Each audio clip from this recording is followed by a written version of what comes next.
ఒక్కసారి కొమ్మూరి గోల్డ్ కి కాల్ చేయండి. తాకట్లో ఉన్న మీ బంగారాన్ని విడిపించి మార్కెట్ ప్రైస్ కి వాళ్ళు కొనుక్కుని మిగతా డబ్బులు మీకు ఇచ్చేస్తారు. రక్తం పంచుకుని పుట్టిన బిడ్డ ఒక గంట కనిపించకపోతే ఎలా ఉంటుంది? గుండె ఆగినంత పని అవుద్ది.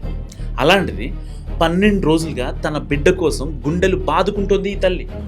ఏమైపోయిందో, ఎటుపోయిందో, అసలు ప్రాణాలతో తిరిగి వస్తుందో లేదో అన్న ప్రశ్నలు మదిలో మెదలడంతో ఈ తల్లి చూస్తున్న నరకం నిజంగా వర్ణాతీతం. అసలు దేవుడు అనేవాడు ఉంటే ఏ తల్లికి ఇలాంటి కష్టం రావచ్చు?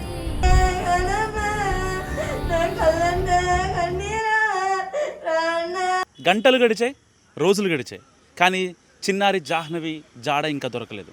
సో ప్రస్తుతం మనం సిహెచ్ అగ్రహారంలో ఉన్నాం. ఒక్కసారి ఆ పాప మిస్టరీ తెలుసుకునే ప్రయత్నం చేద్దాం.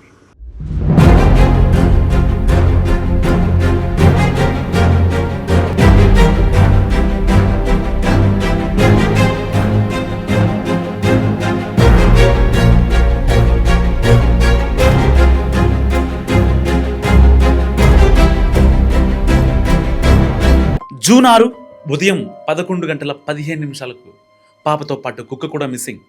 జూన్ 13 సాయంత్రం 4 గంటలకు చిన్నారి జాడ చూపించాల్సిన కుక్క కూడా చనిపోయింది. హేమాహేమి ఆఫీసులు రంగంలో దిగినా ఏమాత్రం ఫలితం దక్కట్లేదు. టెక్నాలజీకి చిక్కట్లేదు, శాస్త్రానికి అంతుపట్టట్లేదు. ఒకరోజు మిస్సింగ్ అంటారు, తెల్లారి కిడ్నాప్ అంటారు, మళ్ళీ అదే రోజు సాయంత్రం ఏదైనా జంతువు అటాక్ జరిగిందంటారు. గట్టిగా తిరిగితే 500 మీటర్లు కూడా లేని ప్రాంతాన్ని 500 మందితో జల్లెడ పట్టించిన జాడ ఏమాత్రం కనిపించలేదు. మరి చిన్నారి జాహ్నవి ఏమైనట్టు? 12 రోజులైనా పట్టుకోకపోవడం ఏంటి? ఈ మిస్టరీని ఛేదించేది ఎలా?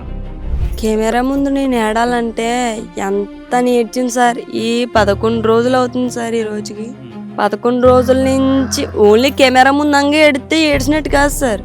సార్ మీరు వెళ్ళిపోయాక నా సిచ్యువేషన్ ఏంటి, నా పరిస్థితి ఏంటని ఏడాలంటే ఎంత ఏడ్చానో నాకు తెలుసు సార్. కెమెరా ముందు ఏడకపోతే నేను ఏడలేనట్టు కదా సార్. కళ్ళల్లో వాటర్ కూడా రావట్లేదు. మీతో మనసులో బాధ ఉంది. ఆ బాధని ఎలా చూపించాలో, ఎవరితో చెప్పాలో కూడా, ఎవరితో చెప్తే పాపను ఎవరైనా తీసుకొస్తారా అన్న అస్సలు అర్థం కాలేదు సార్. నేను ఏడుద్దామన్నా కళ్ళ నీళ్ళు రావట్లేదు. ఏదైనా జరుగుతుందా, హార్ట్కి ఏమైనా అవుతుంది, పట్టేసినట్టు అయిపోతుంది సార్ హార్ట్. అలాంటి సిచ్యువేషన్లో కూడా బ్యాడ్ గవర్నమెంట్లో తల్లి ఏదో చేసేసింది, తల్లి ఆడట్లేదు, తల్లి నిర్లక్ష్యం వల్ల. అంటే నిర్లక్ష్యం ఏమో సార్, రోజు ఉదయం లేస్తే సాయంత్రం పడుకునేంత వరకు జరిగేది అదే.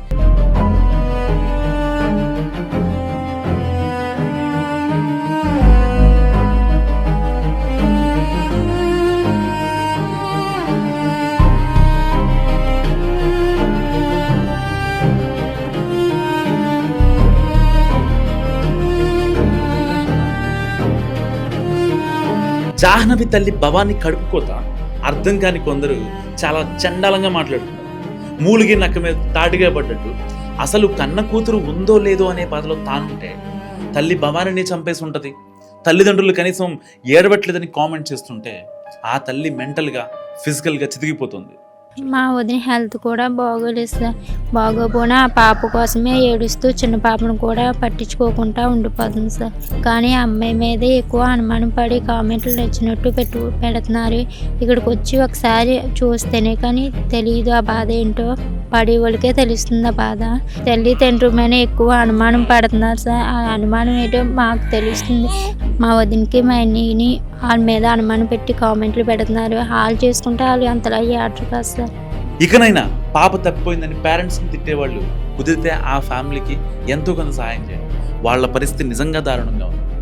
పాప అంత దూరం వెళ్ళలేదు సార్, ఎందుకంటే ఎప్పుడు వెళ్ళలేదు కూడా. పాప అంతట్లోనే మొత్తం ఆల్రెడీ అంతా నతికేసాం. 100 మంది ఊళ్ళో వాళ్ళు కూడా వచ్చారు. అయినా సరే సనకులు కూడా దొరకలేదు. ఫోన్లో వీడియో చూసి ఏదన్నా పెట్టేస్తాం. నేనన్నా ఫోన్లో వీడియో చూసి పెట్టగలను, దగ్గర వచ్చి బాధ అన్నదో తెలుస్తుంది.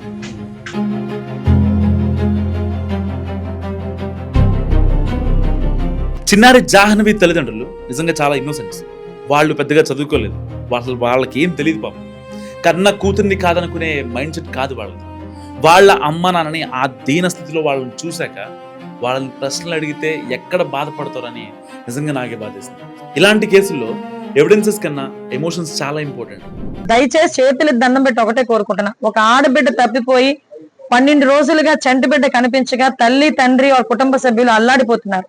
నిజంగా వాళ్ళిద్దరిని చూస్తే నాకే చాలా బాధగా ఉంది. వయసులో చిన్నపిల్ల, 20 సంవత్సరాల పిల్ల. ఆ చంటి బిడ్డ కనిపించకుండా అమ్మాయి పడే ఆవేదన నిజంగా వర్ణనాతీతం. మనం ఏదైనా కొంచెం మానవతా దృక్పథంతో మనం సర్వీస్ చేయడానికి లేకపోతే వాళ్ళకి సపోర్ట్ గా నుంచోడానికి చూడాలి తప్పించి దయచేసి సామాజిక మాధ్యమాల ద్వారా తప్పుడు వార్తల్ని ప్రచారం చేయకండి. జూన్ 16న సమయం సరిగ్గా సాయంత్రం 4 గంటలు పామాయిల్ తోటలో చేతబడి బొమ్మలు కలకలం రేపాయి. దీనికి పోలీసులు ఏం చెప్పారంటే సీన్ రీకన్స్ట్రక్షన్ చేస్తున్నామని చెప్తున్నారు. ఆ రియల్ టైంలో 12 గంటలకి ఒక పాపని అక్కడ చూసి ఏవో జంతువు తీసుకెళ్ళి ఉంటే ఆ విధంగా రీకన్స్ట్రక్షన్ ఆఫ్ సీన్ అంటారు దీన్ని. రీకన్స్ట్రక్షన్ ఒక డాల్ని పెట్టి దాంట్లో ఫ్లష్ పెట్టి ఆ వాసనకి ఆ స్మెల్కి పైనుండే జంతువు వచ్చి తీసుకెళ్తే వెళ్తే అన్ రూట్లో ఉన్నటువంటి కెమెరాలో క్యాప్చర్ చేస్తాయి. అలాగే ఈ సంచార జాతులకు సంబంధించిన వ్యక్తులు చాలామంది సీజనల్గా ఇక్కడికి వస్తారు, వచ్చి జీడిపిక్కలు అవన్నీ ఇక్కడ వేరుకుంటారు. వాళ్ళ బ్యాచ్ కూడా 15 రోజుల క్రితం వచ్చి ఒక 4 రోజులకి ఇటువైపు జీడిపిక్కలు ఏరుకుంటానికి వచ్చినట్టుగా వాళ్ళు మళ్ళీ తిరిగి వెళ్ళారు అని తెలిసింది. ఆ టీమ్స్ గురించి కూడాను ఎవరెవరు వచ్చారు, ఎక్కడ నుండి వచ్చారు కూడా వెరిఫై చేస్తున్నాము.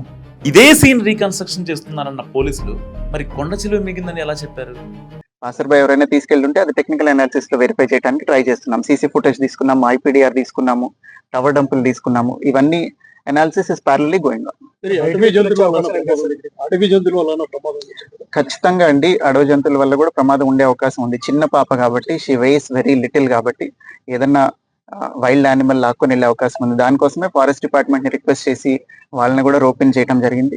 డ్రోన్ సెర్చ్ కంటిన్యూ అవుతుంది ఆ యాంగిల్ లోనే. 6 పాయింట్లు గుర్తించామన్నారు సార్. 2 days నుంచి కూడా ఎన్డీఆర్ఎఫ్ అన్ని బృందాలు కూడా మొత్తం అడివంతా చెల్లెసి పెట్టారు సార్. ఒక క్లూ కూడా దొరకలేదు. అవునమ్మా, all efforts we're doing. So far all efforts are leading to dead end only. ఇంతవరకు ఏ క్లూ దొరకలేదు. టెక్నికల్ అనాలిసిస్ లోనూ ఇప్పటిదాకా సస్పిషియస్ యాంగిల్ రాలేదు. అట్లనే ఈ యానిమల్ ఏదైనా తీసుకెళ్లి ఉండటం మీద కూడా ఇంకా క్లూ రాలేదు. That it self says that కొంచెం యానిమల్ అయి ఉంటేనే ఇట్లాంటి ఎరాటిక్ బిహేవియర్ ఉంటుంది. మనం ఖచ్చితంగా చెప్పలేని బిహేవియర్ ఉండేది. అక్కడ సడన్ గా ఏదో జరుగుంటే తప్ప ఈ ఇన్సిడెంట్ అంతా కూడా జరిగి ఇప్పుడు నేను వాళ్ళ తల్లిగారితో కూడా మాట్లాడాను, నాకు ఐడియా ఉంది. స్టేట్ పోలీసులు ఇలా చెప్తే ఫారెస్ట్ డిపార్ట్మెంట్ ఏమో గడిచిన 40 ఏళ్లలో మనిషి మీద జంతువు దాడి చేసిన అసలు ఆ ఘటనే జరగలేదని చెప్తున్నారు. ఈ కొండ ప్రాంతంలో ఎటువంటి జంతువులు ఉన్నాయి? ఈ కొండ ప్రాంతంలో అయితే అడవి పందులు సార్ ఉంటే, జింకలు ఉంటాయి, దుప్పులు ఉండొచ్చు, కౌజింగలు ఉంటాయి. ఇంక తప్పితే పైథాన్స్ అరుదు, పైథాన్ ఉండొచ్చు, పైథాన్ ఉండదని అన్నాం. తాజుపాములు అయితే ఎక్కువ ఉంటాయండి, అలాగే పొడపాములు అవి ఉంటాయి. అడవి పందులు అయితే మస్తుగా ఉంటాయి, ముళ్ళ పందులు ఉంటాయి. అంతమించి క్రూర జంతువులు అయితే ఏమీ లేవు సార్. మేము చాలా కాలం నుంచి నా సర్వీస్ అయితే ఇక్కడే. దట్ ఎప్పుడు ఏదైనా యానిమల్ దాడి చేసిందా అనేది అయితే ఎక్కడ మాకేమీ వినబడలేదు. ఈ చుట్టుపక్కల ఎవరికైనా కనిపిస్తే అడవి పందులు వచ్చేస్తున్నాయి, పొలాలు పాడు చేస్తున్నాయి అని చెప్పడం తప్ప అంతమించి వేరే యానిమల్స్ ఏమీ రాలేదు. మాకు తెలుసు, మేము తిరుగుతూ ఉంటాం కదా, కొండల మీద తిరుగుతూ ఉంటాం కాబట్టి మాకు తెలుసు. ఎందుకంటే డిపార్ట్మెంటల్ వర్క్స్ అయ్యి కొండల మీద చేపిస్తాం. ఇది అంత దట్టమైన అడవి కాదు, చిట్టడవి అండి. ఇది ముళ్ళపదులతో కూడుకున్న చిట్టడవి. ఇవన్నీ చూసాక ఫైనల్ గా గ్రామస్తులతో మాట్లాడాను. పాప ఎక్కడున్నా సేఫ్ గా రావాలని కొంతమంది ఏమో పాప కిడ్నాప్ అయిందని కుండబద్దలు కొట్టినట్టు చెప్తున్నారు. మరి ఏది నిజం?